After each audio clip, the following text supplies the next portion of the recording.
Sumoto, nga nilabay yun og bulan before nagparamdam sa kuha si Sage. Nakikita siya sa kuha sa usa ka mall sa Davao. Tinangaon ning McDo ato, tapos mang inasal og unsa pa na nga pagkaon. Grabe na niya kahangol og pagkaon. Wala sa nako gitapik ang bahin siyang pagsaba. Naghulat ra ko nga siya ang una nga magtapik ana. Hangtod sa nag-decide siya nga mga todo may seawall, nga dool ragod sa mong lugar. Nayon si Sage, nga pag mahibalaan ni Papa nga buntis ko, tapos walay amahan, siguro ako ang dahilan nga mamatay siya.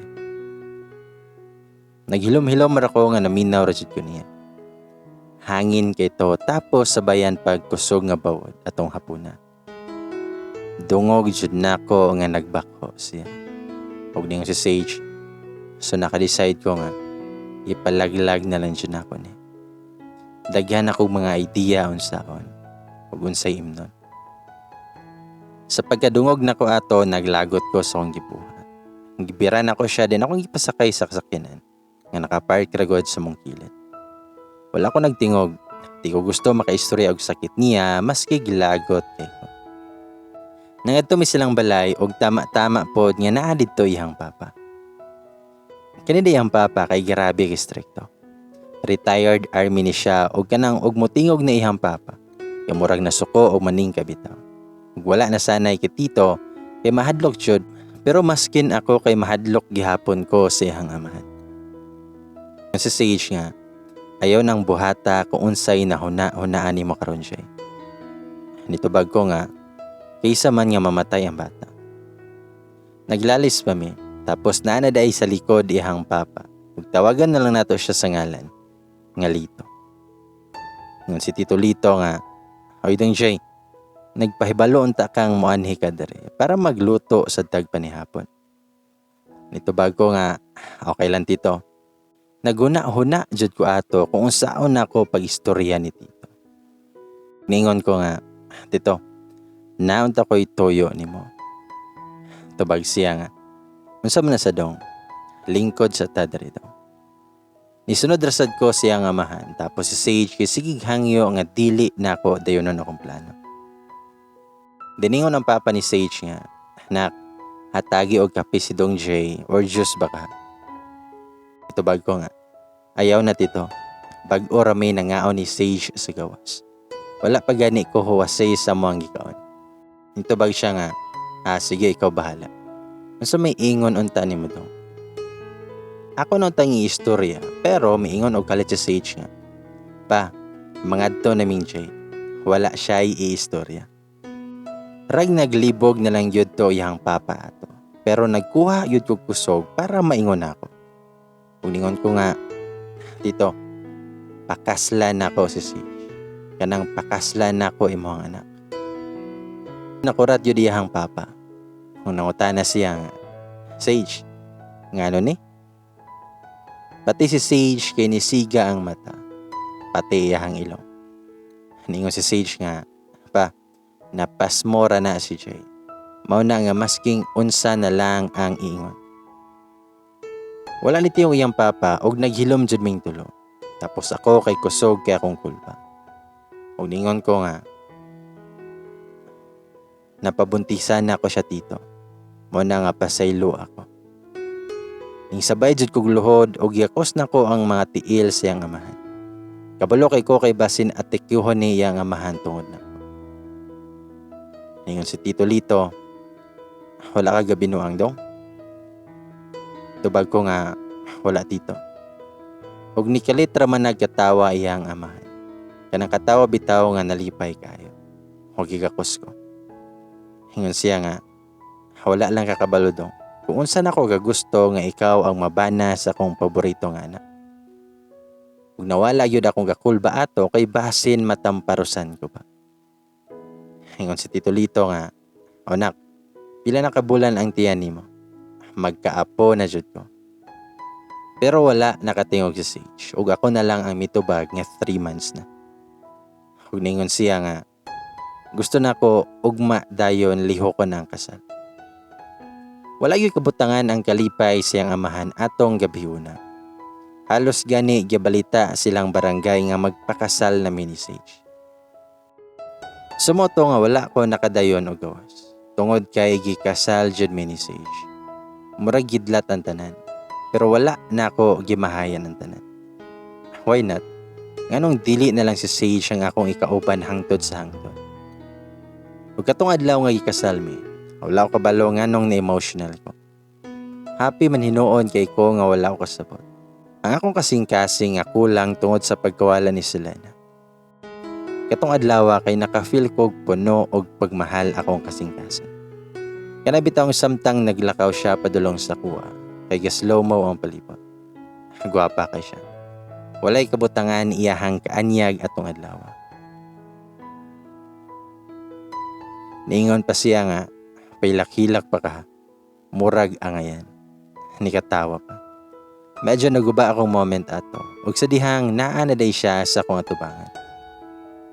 Niingon pa si Sage nga, grabe, napatuon nimo ato ang mga parents no, nga in love ka na ako. O gitrapuhan ako akong luwa. Nitubag ko nga, kamatay dyan ni mo eh. Dali na. Sumoto nga nag-promise yun mi sa usag-usa nga kamatayon na ra ang makapabuwag na mo. Okay ang tanan. Gibaligyan ako ang balay na mo ni Selena. Og nagpatukod kog bag-o nga para sa mua ni Sage. Gusto ni Sage nga mamuyo mi silahang probinsya samtang wala pa naman ang balay. Si Sage manggod ang babae nga gustong bukid ang puy-an kaysa sa syudad. So, probinsya ang tirada niya. Okay man ang dagan. Wala gyapon makapuli sa kundughan kay Selena. Pero gilove na ako si Sage, isip asawa na ako. Giatiman ako siya og nagpakamahan sa baby nga mabutay. Sumoto nga wala jud lagi ko naka-abroad og dayon tungod gusto na ako na naa ako sa kilid ni Sage sa adlaw nga hangtod sa mga naksi. Sige gunahuna ba? Mao na lang ba jud ni akong papel sa kalibutan? Magpakamahan sa gisabak nga dili ako. Murag gi-career na jud ako ba? Bitaw.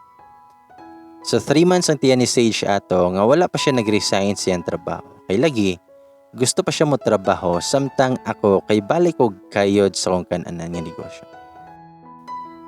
Katong sa province nga kananan akong gihandol. Kanya katong first nga restaurant na ako. Kaya akong igisuon na naghandle, kaya og dili tungod niya, bankrupt na. Nami friend ni Sage nga nakaasawa og afam. Close na mo si Sage as in close pagkahibalo niyang gikasal mi. Gusto niya nga muuli og magpa-party. Gi-invite niya tong among mga barkada atong high school pa mi. Nawala lang yun ang contact tungod nagkanya-kanya nag-live. Sumoto nga naghimo pa mi GC. Saba kay sa group chat o kami ni Sage ang gitapik sa mga marites. Ningan sila nga, seryoso, ang mag-childhood best friend. Congrats. Kani si Jay ba? Atik, kara. Then na piningon nga, ha? Unsaon na lang si James? I know nga nabasa to ni Sage kay makita man dyan mo diba ang mga heads ug mga scene. Gichat na ko siya nga pasagda na lang og dili na mo basa sa GC. Pero gisinra ko sa kong best friend ay ako na ding wife karon. Kani akong i-share kay katuning honeymoon namo. Wala jud unta may honeymoon pero kini iyang amahan kay mao ang gipangitag way nga magka-honeymoon. Sumotong gikuan may ticket padulong sa Baguio City. Nice man day kay no. Kanang tugnaw kayo, tapos magkape ka, unya basa-basa dayon og charyo ba. 1 week among pagstay dito, medyo awkward kayo. Kani nga time asawa na nako siya, nga labaw pa sa friendship. Nangutana si Sage nako kung naba ko'y gustong kaunon. Ito bagra kog wala. Then ikaw. Ito bag siya nga, ako ray luto, kaligo na dito ka. Nag-andam na ko sa nina ni mo. So kada itong nag-uban na niya, dito dyan ko naka-feel og pag-atimanoy nga wala na ko nabatian kay sila na sa una. Nabot may ito sa Baguio kay late na jod nga mga 9 PM to siya. Pwede ragod unta may mga aon sa gawas. Kaso, gusto niya nga magluto og kabalo na mo basta buntis, diba? O kung may gusto, buhaton dyan na. Sumoto nga ako kay naligo na. Ang gikuha din namo nga room kay duha ka bed. Wala man dyan may nagtapad matulog. Alahi man gud ko matog, mag-brief ako.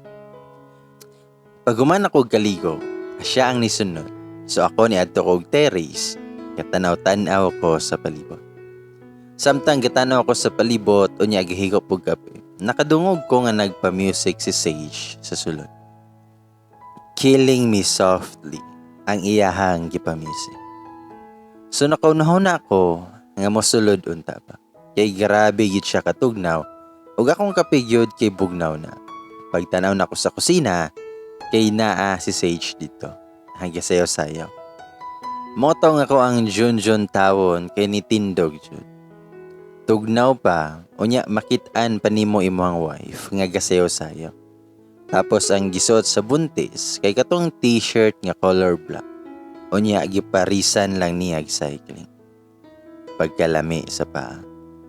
So kaya ako kinipis nga short akong gisuot, alak kara jud tawon akong Junjun nga mitindog na siya. Sa moto nga pagsulod na ako, nitan-aw si Sage na ako. Hanggang dali gud kog kuha sa trapo sa tiil para itrabon sa kong Junjun nga suko. Smile ko niya, unya siya kay natingala nga gatabon-tabon ko sa trapo. Sa moto nga pag-augma ato, napulaw gyud ko. Tong lagi nga nasuko si Junjun. Tapos si Sage kay lami kay tulog sa buing. Pero sa kadugay-dugay na mong nag-uban ni Sage, karon na gyud siya nabunog sa kong unahon. O gyud nahunanog bastos. Sa moto nga galaglaag mi ato niya, sayang ang tour package ug dili mi mulaag. Gitry na mo tanan. Apil tong 3 top adventure. Pero ako lang kay buntis biya siya. Bell House, Cemetery of Negativism, La Trinidad Strawberry Farm. Ang Sage kay nagpalit yun siya strawberry ato. Brag na pa to sa 250 or 300 ang kilo. Ambot kahagkaron kay pila na. Adto po mi sa Bell Church, Benka Museum, Bornham Park, Baguio Museum, ug tanang mga pagkaon nga lami dito gikaon niya.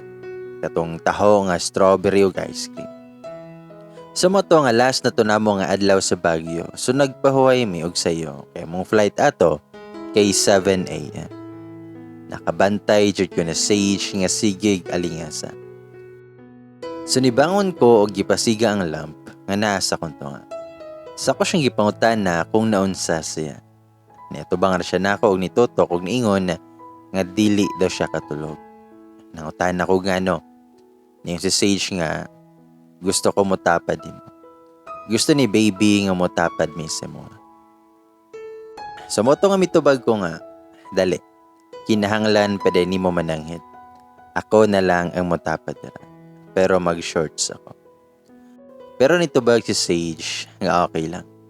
Gusto na ko nga mag-brief lang ka matulog. Pero nakulbaan ko gamay kay basin mo tindog na sad si Junjun. Mako siyang giingnan nga mag-short ako. Pero wala naman hinoon na siya ni tingog og nitalikod sa ko. Sa motong ako kay nag-shirt jud og nag-t-shirt dahil nitapad ko niya. Mura yun ko gistato ato nga naghigda nga walay lihok-lihok. Labaw na tong nihagi siya nako og giunlan niya akong bukton. Nga lami jud kayo yan tulog. Moto nga pagkaugma, wala ko'y tulog nga nagbiyahe. Soko kayo si Junjun. Sa moto, nga 6 months na and 2 weeks ang tiyan ni Sage ani. Hangga pa ultrasound mi. Excited ko makabalo kung sa gender sa bata.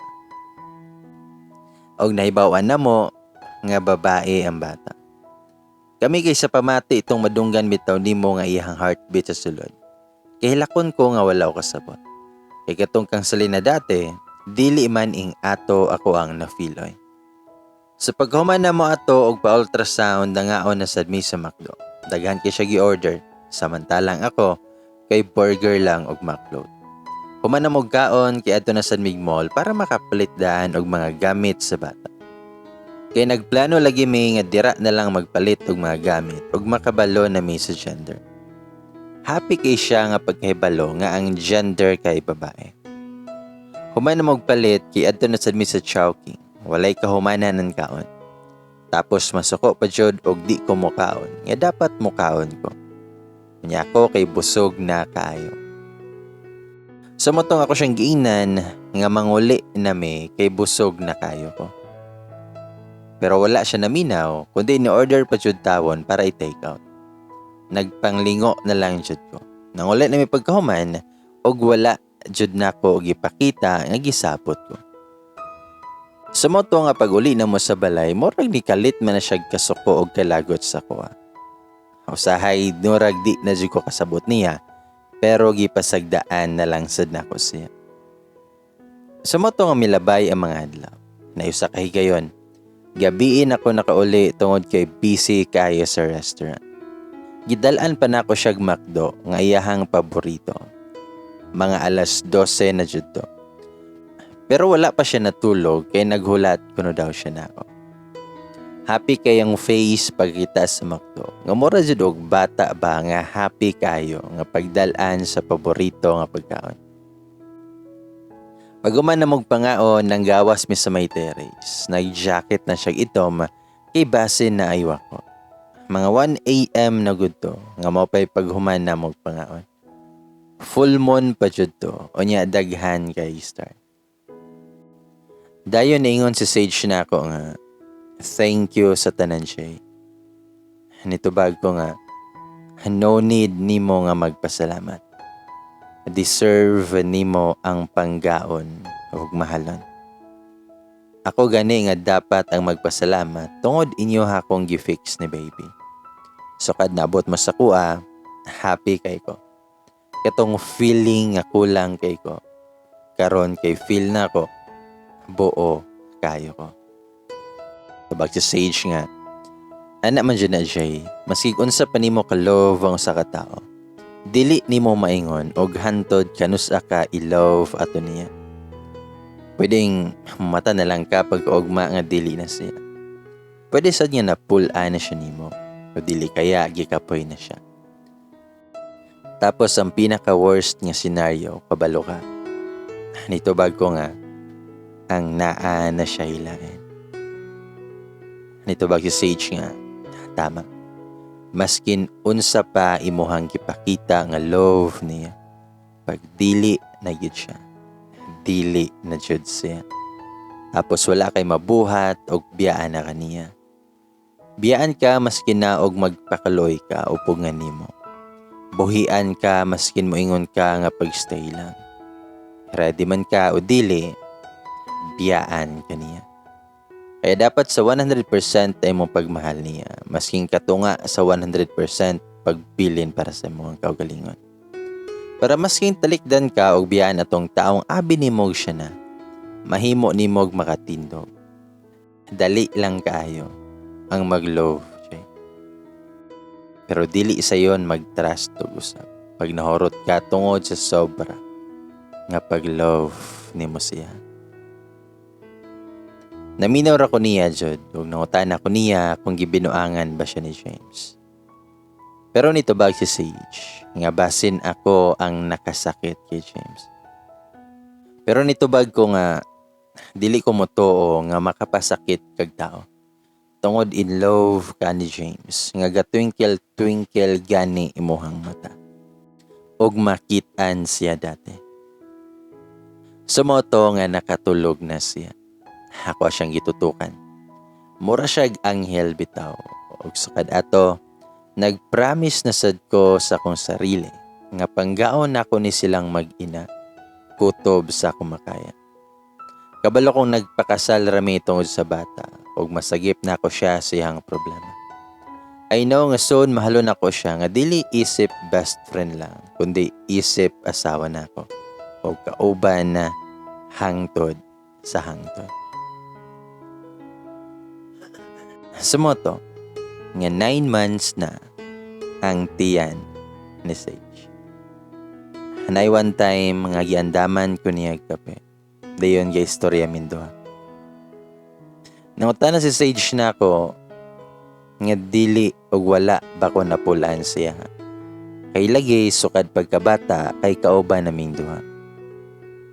Pero gipangutana po na ako siya, nga ikaw ba, napulaan na ba ka? Nito bagra siya nga, wow ha, ibalik jud sa kuha ang pangutana ba? Dahil nangatawa me. Dahil nangutana si Sage na ako, nga kanusan ni mo naingon sa imong self, nga need na nimo nga mag-move forward. Nito bag ko nga, sa pila ka tuig nga na ako sa kalibutan ni Selena, makaingon ko nga okay raman jud ko. Tungod buta ko sa unsay mali didto sa pain, na always na lang di ay na ako na feel. Makita na ko nga akong self nga happy, kontento, tapos feel na ko nga same jud may kalibutan. Kalibutan ako siya, o kalibutan sad ko niya. Abi na ko nga kaya na ko nga itago ang tanan, nga mga pekla tungod sa iyang mga bakak, nga hastang tamisa pag muli siya sa kuha. Pag mingon siya nga love ko niya, ginabaliwala lang na ako, nga ginatago na ako ang pain. Pero ang tinuod, hugno kay ko sa tanang hugno. Tapos katong gibiyaan ako niya, didto ra ko nakitagbalik. Naklaro na sa ko ang tanan. Nga walay pagmahal ang butang ka sa sitwasyon nga ato. Kanabitawng mura kag baso nga gibuak. Pag mahinumduman nimong giun sa kaniya, naghihimo kang tanga. Pwede man moingon siya nako nga wala na siya ganahi. Nga wala na ko niya gilove. Pero ipasagdaan niya nga mas masamot ang damage. Pero katong gabi una nga nilakaw ko, mura na sad ko nga ni-give up niya. Naghulat ra siya nga ako mismo ang mag-give up. Dayon gihag ko ni Sage ug nipadayon kog ingon nga kanang proseso nga ako ang gitaha karon. Ako maingon nga okay na jud ko. Gibuhat man ako ang tanan ug sa tinuod lang I almost lost myself, Sage. Nga masking sa akong self na wala akong respeto o gipasagdaan na ako akong self nga mutuo sa kagugma. Nga abi na ako nga mao na jud to. Until one day nakamata na lang ko nga horot na kay ko. Unsa pa akong itaya kung horot na sad ko. So naka-learn ko nga sunod nga mag-love ko dapat dili na ko magpakabuta. Tungod lang sa akong pag-love sa katao. Nga maati ko nga tungod sa kalipay o tungod sa gugma. Lisod. Lisod po nito ni isa-isa imong self para mabuo og usap. Tapos sa kinalasan, buakon ra gihapon ka nga murag baso. Napagawas yun ako akong feelings atong gabi una. Dayon pagkaugma ato, nanganak na siya. Napako didto sa sulod ug wala ko kasabot nga pagkakita na ko sa bata. Labaw na didto pagkadungog siyang hila. Liwat kayo iyang lips kay Sage, ang pilok mata, ang ilong sad nga taas. Gihatag din sa nurse ang bata sa kuha. Makahilak kayo. Lami kay sa pamati. Nindot kaayo sa pamati. Makahilak jud ka. Dahil ang amo ading gipangalan sa bata, kay Catalayas kay. Pila sad mi kawik sa ospital og nakauli ra sad mi. Sige pulaw kay sige hilak si Sky. Poli-poli ming Sage pero mas gusto jud na ako nga ako ang mag-atiman pag mohilak siya. Hangtod sa niuli na to among close nga friend ni Sage. Katong nakaasawa og fam. Naghatag na siya invitation card sa mua para sa party. Tungod social ligito nga party, naka-formal attire ko. Si Sage ato kay moapas ra daw kay mihapit pa og nilaag silahang kapapalito. Di ko ganahan man sa kong suot, kaya mura ko gito. Kamatay. Kabalo ko nga dalon to ni Sage si Sky kay mao man to'y gusto makitaan sa mong mga barkada. Dili daw kami. Sa mo to nga nagkita dyan ming Emmy, apil siyang afam, og nagkakita ay na pod mi sa mong uban nga barkada. Lingaw kayo mi.